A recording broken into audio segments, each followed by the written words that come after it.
everybody. We've had a nice little break from just hearing me talk about stuff. I hope you've enjoyed the information on women's health, and we're going to pick back up and we're going to kind of end off the semester talking about some energy metabolism concepts.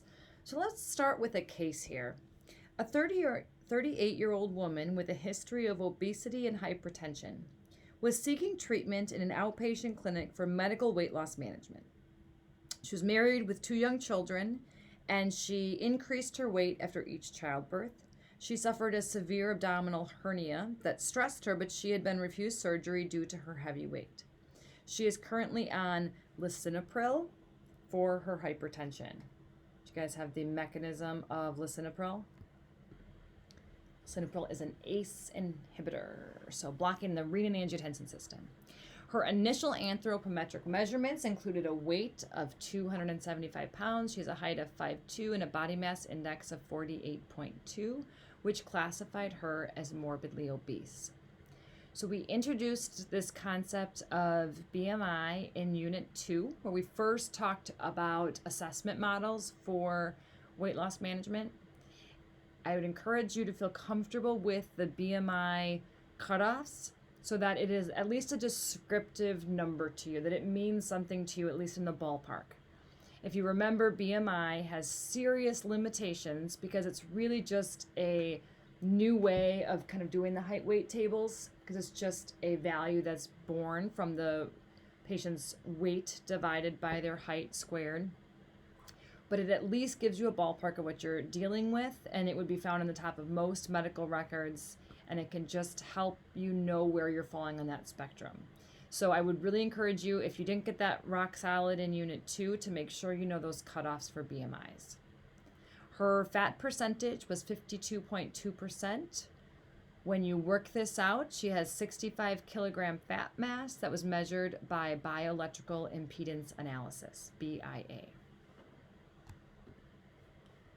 So this case is largely surrounded about some obesity issues that she is coming to. As you see at the beginning, she's coming in for medical weight loss management. And I'm curious how you would answer this question.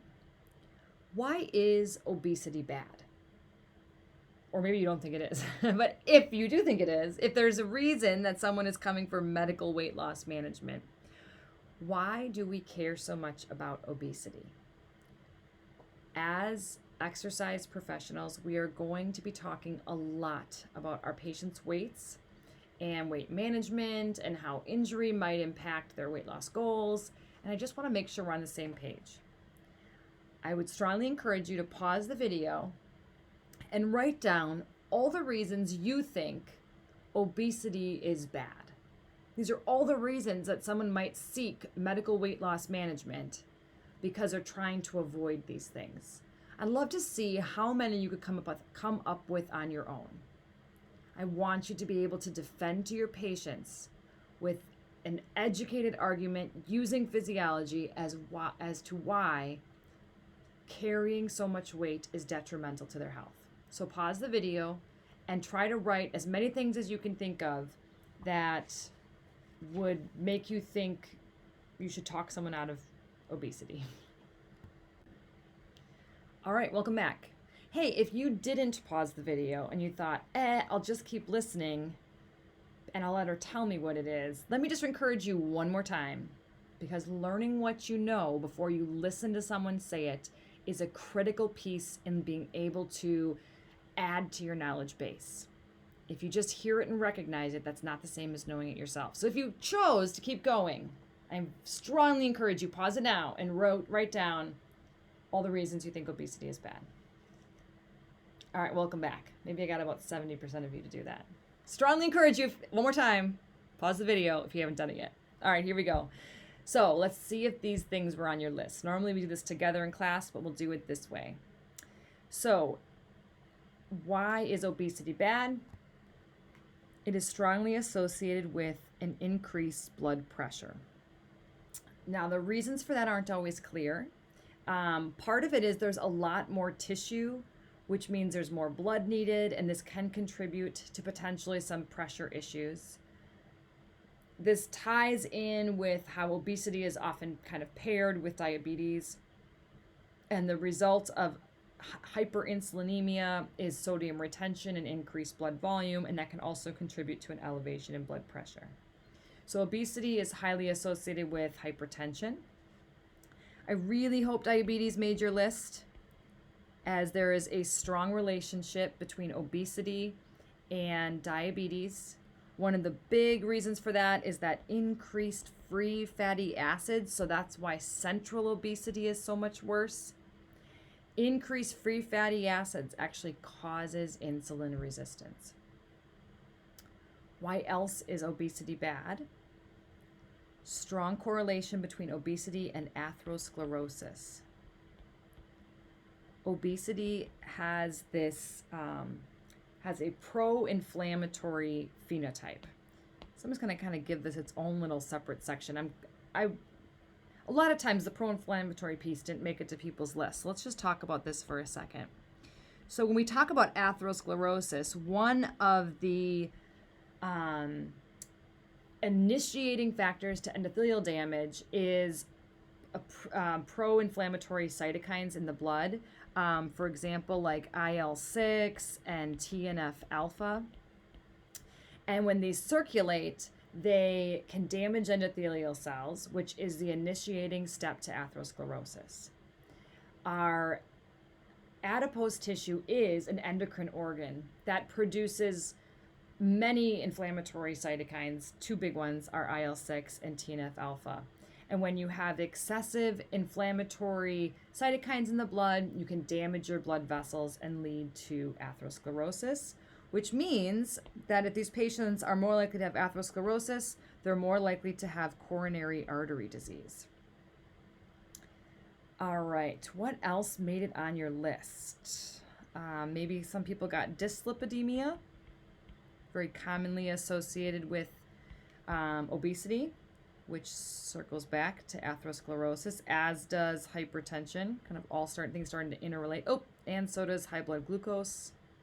You can start to see a mess happening around their blood vessels. Let's see, I'm trying to put these in the order that I think maybe your list made it in. One we talked about this semester already is there is an increased prevalence of osteoarthritis if somebody has obesity, especially in the weight-bearing joints. Because of the excessive load, OA is a disease of wear and tear over time. So if you have an excessive load, and there's even minor abnormalities in joint loading or symmetry around a joint, you're more likely to end up with OA. Obesity is one of the main causes of sleep apnea because of the weight of the adipose tissue on the chest, that when they lay flat, there can actually be closure of the airways, and they also have a lot of respiratory issues for the same reason. Just like the weight of the fat mass over the lungs can cause a big issue, especially in supine.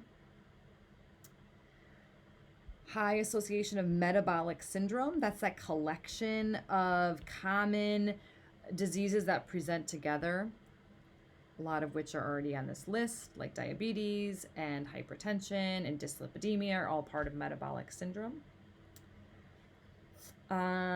This one may or may not have made your list. Obesity is associated with an increased risk of certain types of cancers. Ooh, I'm misspelling cancer.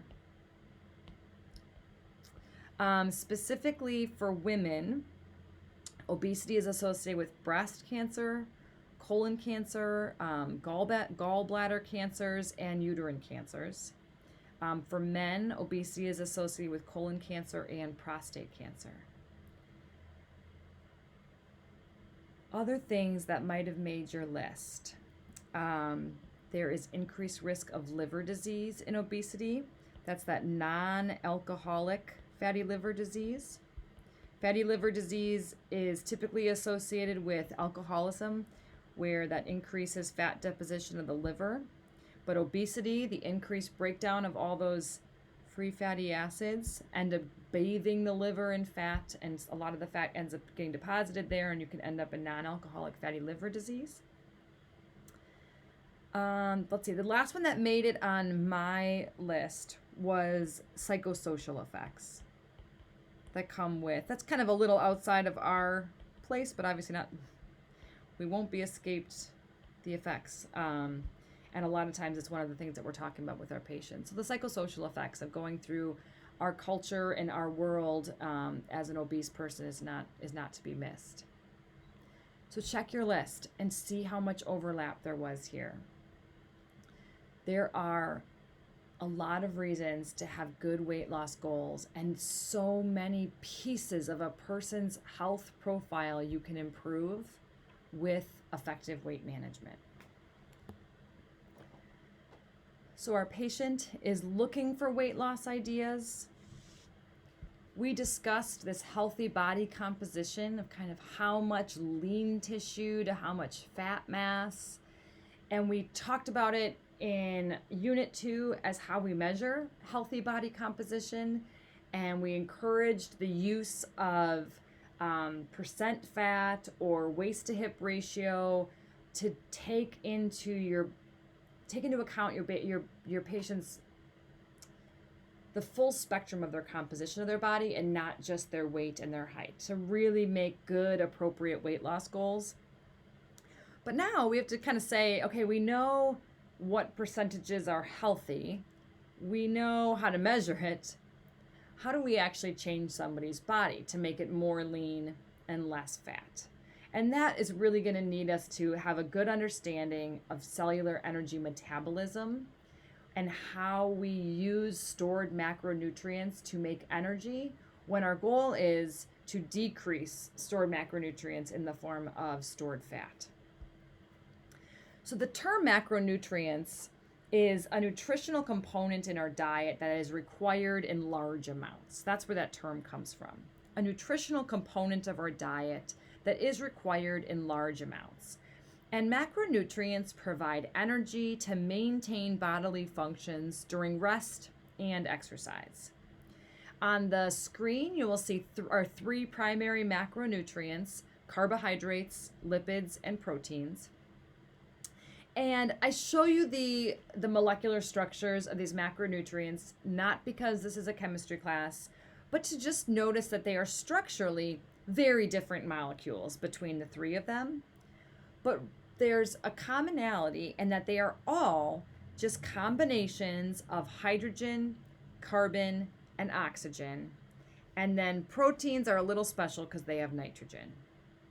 So our macronutrients are just different ways of kind of packaging and binding hydrogen, carbon, and oxygen, plus nitrogen for proteins. And because the atoms are bound together, there is potential energy within the chemical bonds that can be used to fuel biologic work. So the chemical bonds that hold our macronutrients together have stored potential energy. And we have systems in our body to break those bonds open and use that energy for biologic work. Let's start with carbohydrates. So in the background, you can see a complex carbohydrate. The picture gets a lot more crazy and cool depending on your feeling about chemical bonds. But carbohydrates are complex carbohydrates, are sugar molecules strung together in long, complex chains.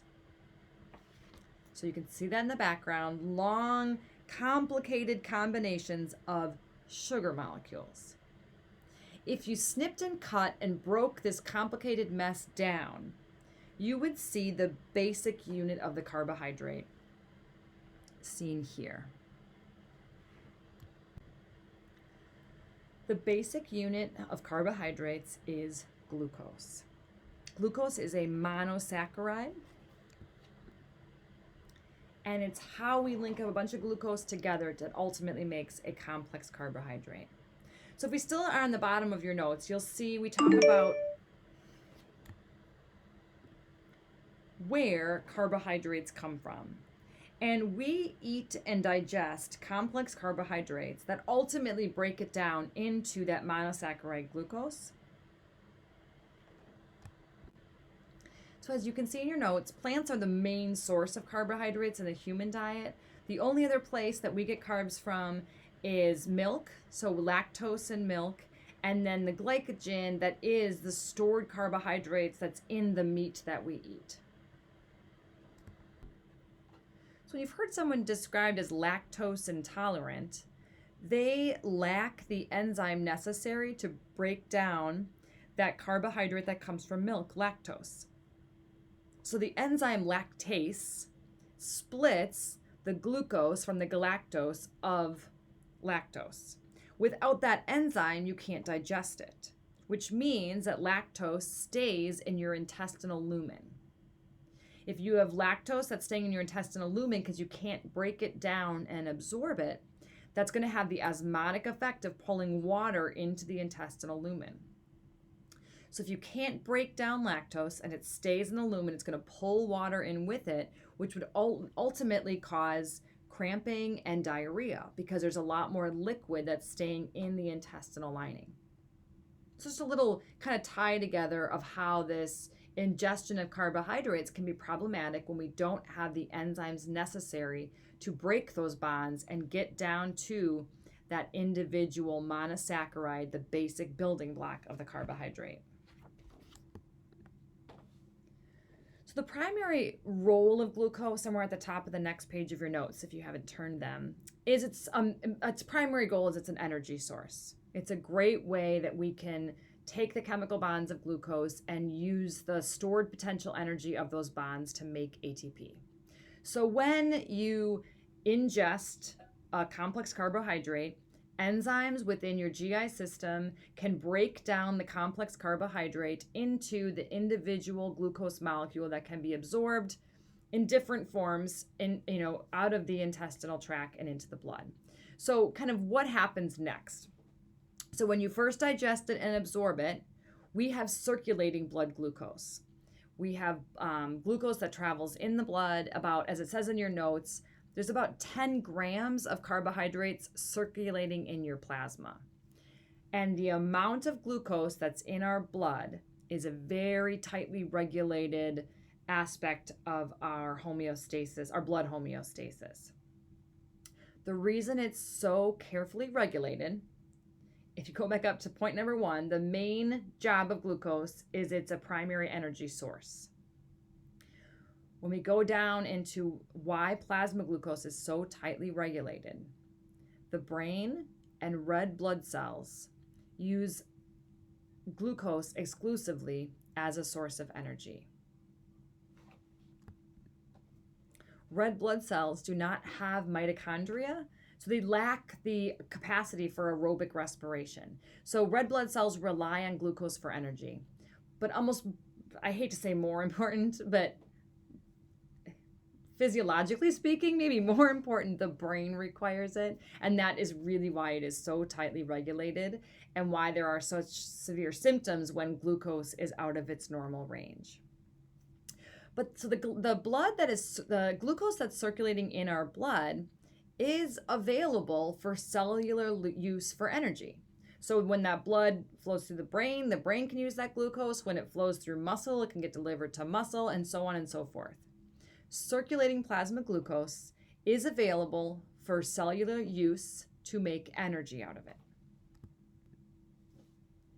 When we have more glucose than we need in the blood, we can actually store it.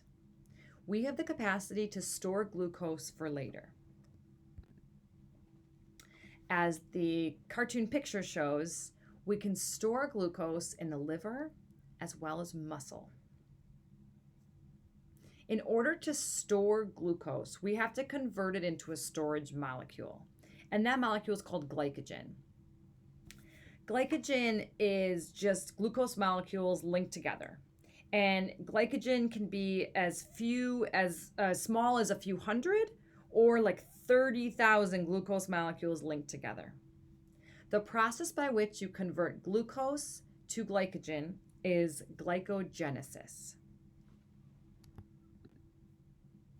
Some things to note about the process of glycogenesis.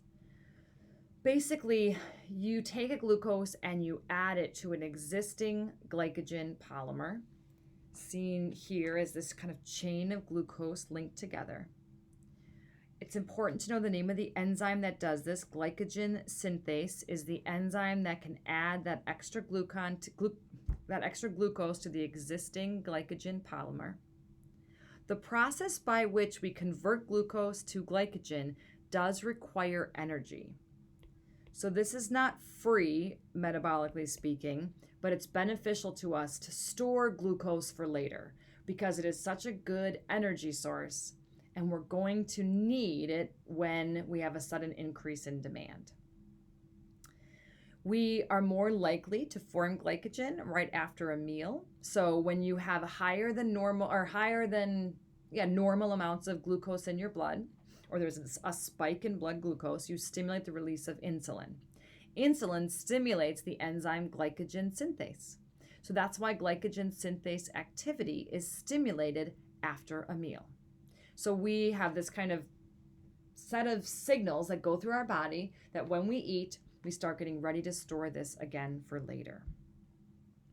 And as I mentioned at the beginning, we store glucose in muscle and the liver.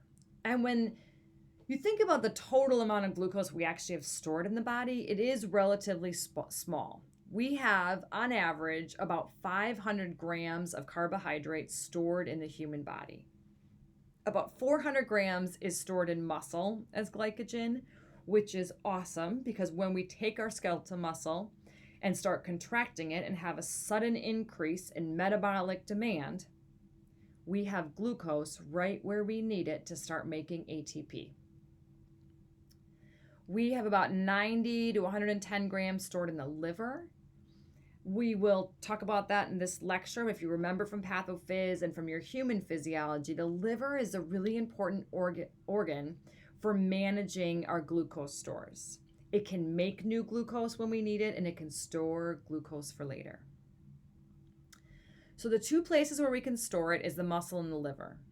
This is one of the big reasons that regulating the amount of glucose in our blood is so important when we go back to that initial discussion of how red blood cells and the brain rely exclusively on glucose for energy. But they can't store glucose. So neurons cannot store glucose, and yet glucose is their main way of making ATP. So for this reason, they need that constant blood supply to be delivering glucose. So our body manages, blood pressure regulation and making sure we get enough perfusion pressure to our tissues to deliver blood. And then we tightly regulate how much glucose is in our blood so that we are constantly providing the macronutrient to our brain to make ATP. So if we store a relatively small amount of glycogen in the human body, around 500 grams, sometimes that's kind of meaningless until we put that in the context of what we can do with it.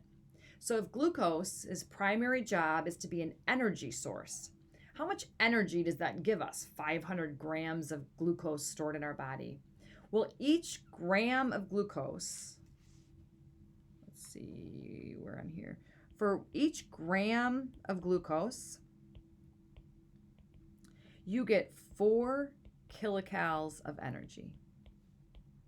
That's an important one to know and remember. For each gram of glucose, you get 400 kilocalories of energy.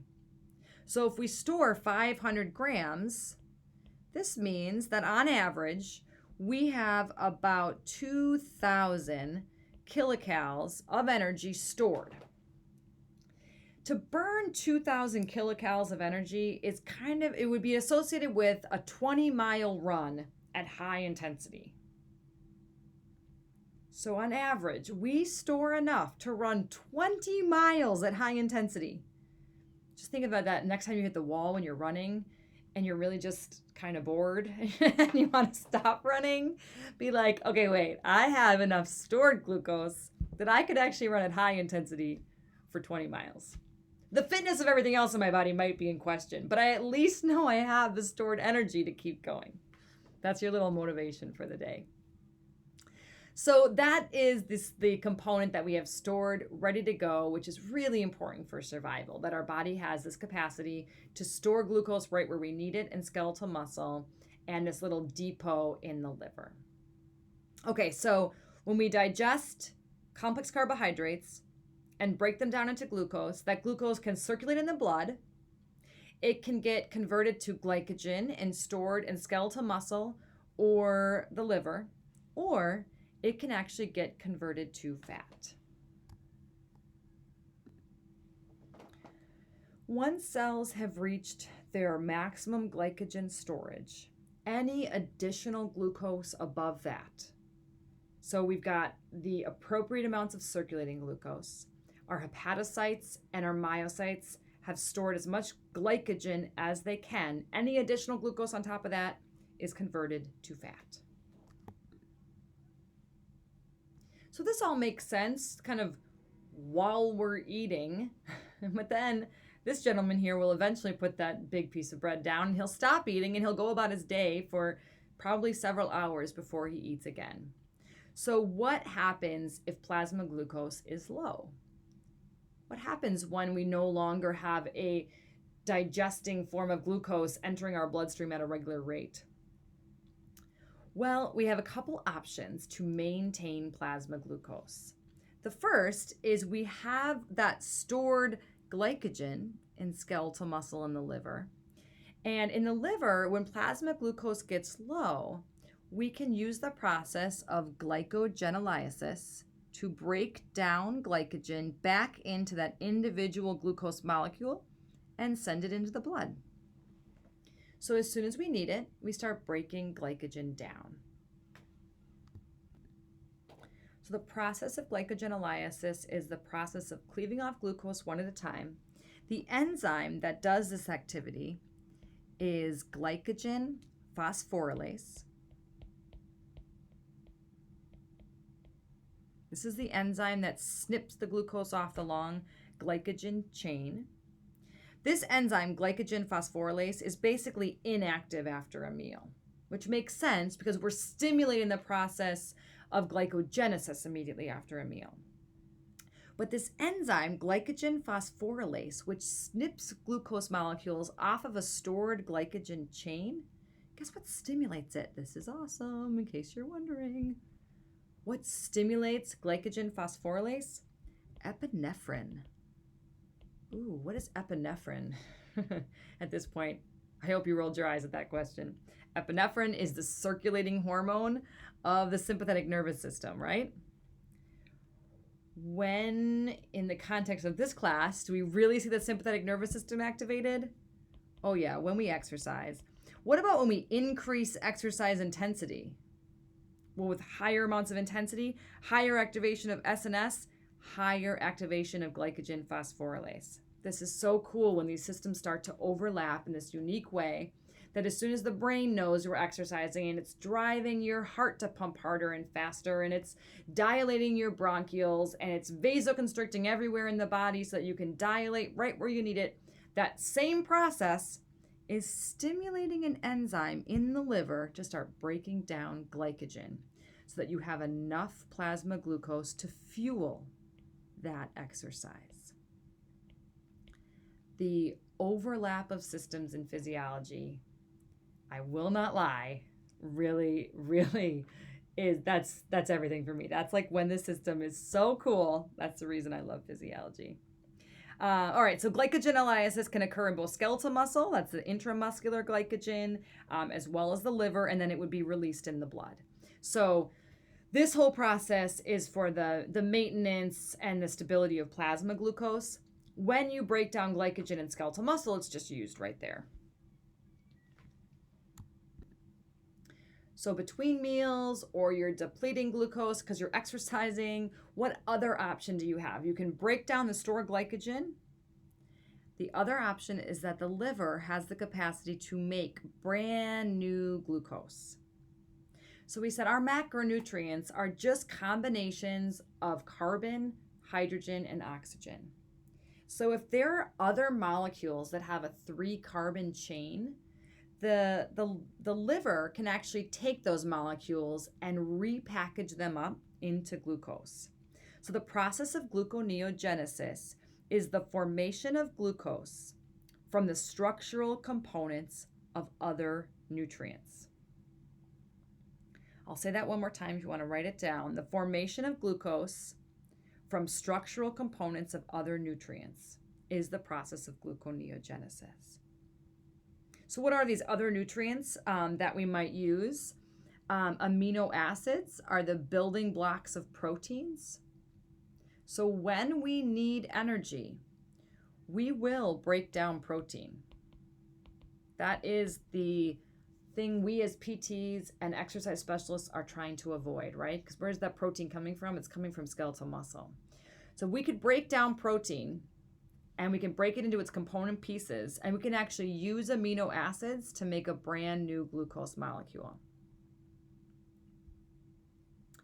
Glycerol, that's that carbon backbone of a triglyceride. Remember, lipolysis is when we break down triglycerides, and it has these long fatty acid chains attached to a 3-carbon backbone. That's glycerol. So our body can use glycerol, which is really handy. So when we're breaking down fat for energy, we're also giving the liver a little product to use to make new glucose. That's kind of cool. And lastly, on this chart, it's other substrates, but the last one in your notes you'll see is pyruvate lactate. And we'll talk about where pyruvate and lactate come. If I would have made this picture, I would have had this say lactate, which is a 3-carbon molecule that is a kind of an end product of glycolysis when you're really using glucose as a primary energy source and you don't have a lot of oxygen. You're going to end up with extra lactate, and it can go to the liver and be used to make glucose. So the processes of creating new glucose is stimulated whenever there's glycogen depletion. So as soon as this stored glycogen starts to go down, it's going to kick in gluconeogenesis. It is also stimulated by glucagon. That's the yin and yang to insulin. That's the opposite hormone of insulin. When glucagon is circulating, it will stimulate gluconeogenesis. So the top of the next page is talking about the role of carbohydrates in the body. We've already mentioned this, but the primary role of glucose is to be an energy source, especially during high intensity exercise. And we will circle back on that. Plasma glucose and liver and muscle glycogen powers the contractile elements of muscle and other forms of biologic work. Again, glucose is the primary energy source for the central nervous system and red blood cells. So if given a choice to say what is the primary role of carbs in the body, energy source. I normally mention this at the beginning and I just heard myself say it, so I'll say it now, especially for those who aren't as familiar with cellular metabolism. In the world of exercise physiology, because the building block of a carbohydrate is a glucose, we often use those words interchangeably. So we talk about carbohydrates as an energy source. In cellular metabolism, when we're talking about carbohydrates as an energy source, we are talking about glucose. So once we get into cellular metabolism, I use those terms interchangeably, even though in our diet, those are very different. One's a, big structural component and one is the single building block. But in terms of energy metabolism, when we say carbohydrates, that is synonymous with glucose within the cell. Okay, so primary role is energy source. The next role for glucose in the body is it's a protein spare. What I mean by that is if we are ingesting adequate amounts of carbohydrates, your body won't look for other tissues to break down to make energy. And one of the big ones is tissue protein. So if you are in a position where you're not ingesting enough glucose, you're in a starvation diet, you have decreased intake, you're doing extremely strenuous exercise, you can completely deplete your glycogen stores. So in studies where they've done more than 2 days of fasting, plasma glucose does drop by about 35%, But after that, it's maintained, and it's maintained by gluconeogenesis in the liver. What is the liver using to make brand new glucose, to maintain glucose in the blood during these kind of fasting studies? Among other substrates, they are using amino acids from protein breakdown. We will hit this again and again, but every protein in your body is doing something in your body. We don't have a storage depot of proteins. Proteins serve a vital role in tissue maintenance, repair, and growth. And protein is the contractile apparatus of our skeletal muscle. So if your body is not taking in enough glucose to fuel the cellular demands that it has been placed upon it, it will begin to break down protein as an energy source. So glycogen depletion strains the body's protein level and decreases lean tissue mass. So for that reason, one of the roles of carbohydrate is a protein sparer, because adequate carbs help to preserve tissue protein. So this is my little own Photoshop job. So Popeye was always eating spinach to get big, huge muscles. But really, he could have just been pigging out on carbs, because that is a protein spare. There's some huge flaws in my logic there. I hope you caught them. But still, it's a good visual to remember that if we're having enough glucose in our body, we're not breaking down protein as an energy source. The next one on the list, it says it's a primer for fat catabolism. And so I made, again, this is my graphic design. I have to make fun of this because my husband is a graphic designer. And if he ever saw my slides, he would be like, he would have his head in his hand. That's what he would do. No words would be spoken, just head and hands, ashamed of my art. But here we go. The expression is fat burns in a carbohydrate flame. So you'll see, I may put a little loaf of bread down here. It is burning, and that is helping us to break down this big fat ball up on top.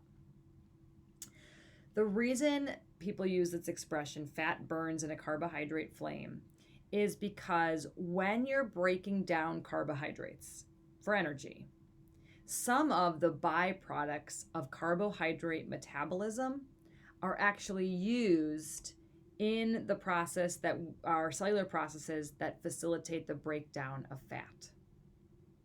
So byproducts from carb breakdown actually facilitate the breakdown of fat. If you are not breaking down enough carbohydrates, fat mobilization, the freeing of fat, will happen at a faster rate than you can break the fat down for energy, and it will result in incomplete fat breakdown. When you can't fully break down fat, that's when you start making those ketones. We'll go more into the process of this later, but I just wanted to kind of introduce why breaking down carbs can help us break down fat. And it is because of the interdependence of these two pathways that byproducts of carb breakdown are actually used in the breakdown of fat.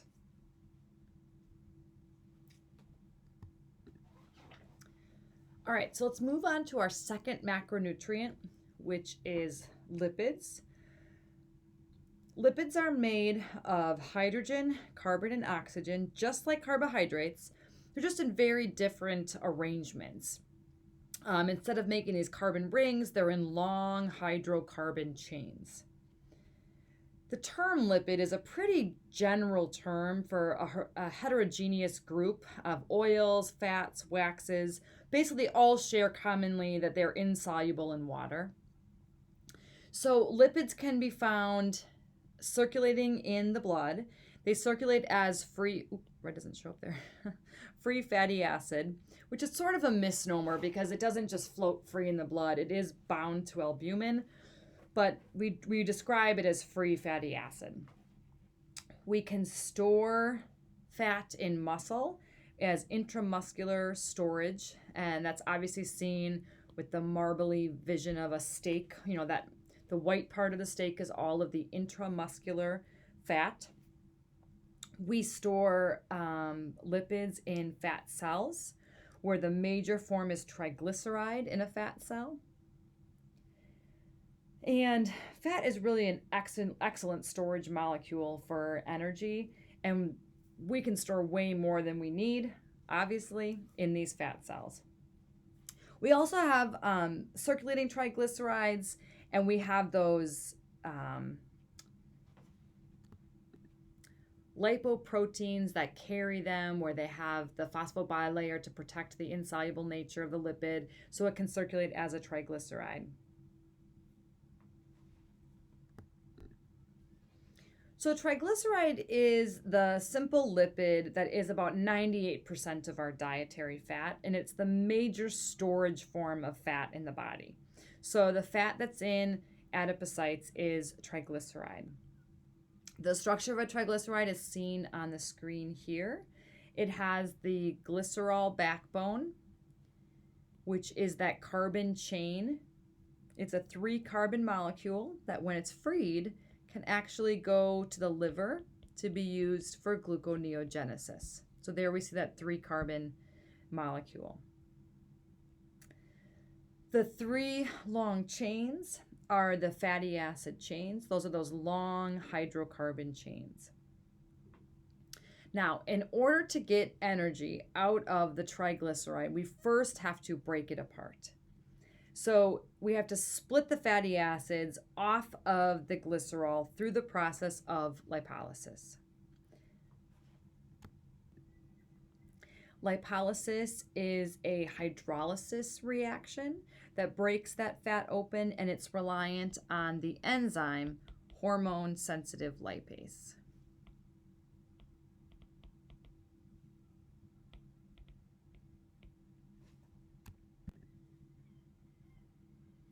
So the role of lipids in the body, they are an excellent source of energy.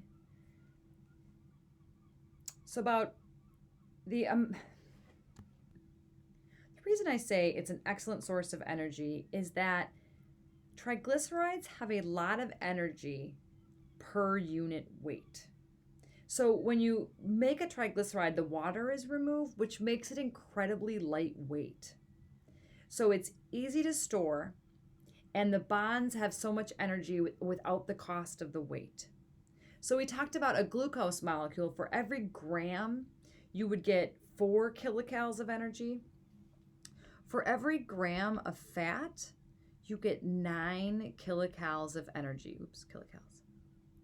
So per weight, you get a lot more energy without the load of lugging all this heavy stored macronutrient around. It's about twice the energy from the same weight of glucose. That's really amazing. So we said that the amount of glucose that's stored in your body, you could run high intensity for about 20 miles. On average, we store enough lipid in our body that we could run from Madison to New York.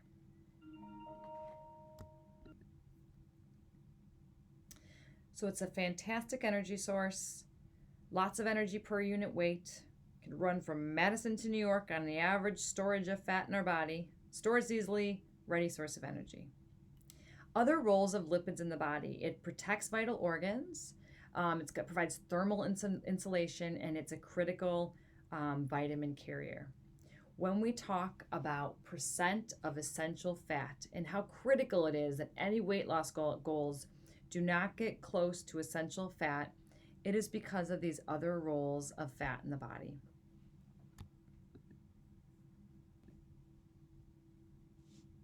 The last one is proteins as a macronutrient. On average, a person has about 10 to 12 kilograms of protein, and 6 to 8 of those kilograms is in our skeletal muscle. I mentioned this before, but as it says in your notes, there is no storage depot of protein in the body. All of the proteins in your body are doing something. They are involved in function, or they are involved in some kind of storage capacity structural capacity of our body. They do not have a storage depot. So if you are using proteins for energy, you are taking it away from something else. You are taking away some functional or structural property in the body. So the role of protein in the body: We've got a ton of structural components, right? Hair, skin, nails, bones, tendons, ligaments, tons of collagenous proteins. They are cellular transporters. Anytime we talk about transporting this or that across the membrane, those are our proteins. Enzymes are critical proteins in the body that speed up chemical reactions, regulate catabolism of carbs, fat, and proteins. You guys know about the proteins of the blood clotting apparatus, thrombin, fibrin, fibrinogen. Obviously, the contractile apparatus of skeletal muscle. And last on the list is energy. It gets this asterisk as one of the roles of protein in the body because if you are using protein for energy, you are stealing from one of these. And most often, we're starting to break down skeletal muscle. So when we start talking about patients who want to improve their body composition, and we're talking about how much storage fat they have in their body compared to how much lean they have in their body, and we want to use exercise as one of the modes to help them make changes to their body composition, we have to be aware of these 3 macronutrients to appreciate how we get from obesity to a better presentation of these macronutrients in the body. We're going to end the video here because we're getting to that 45-minute, 50-minute range, and we'll pick this lecture up in the next video.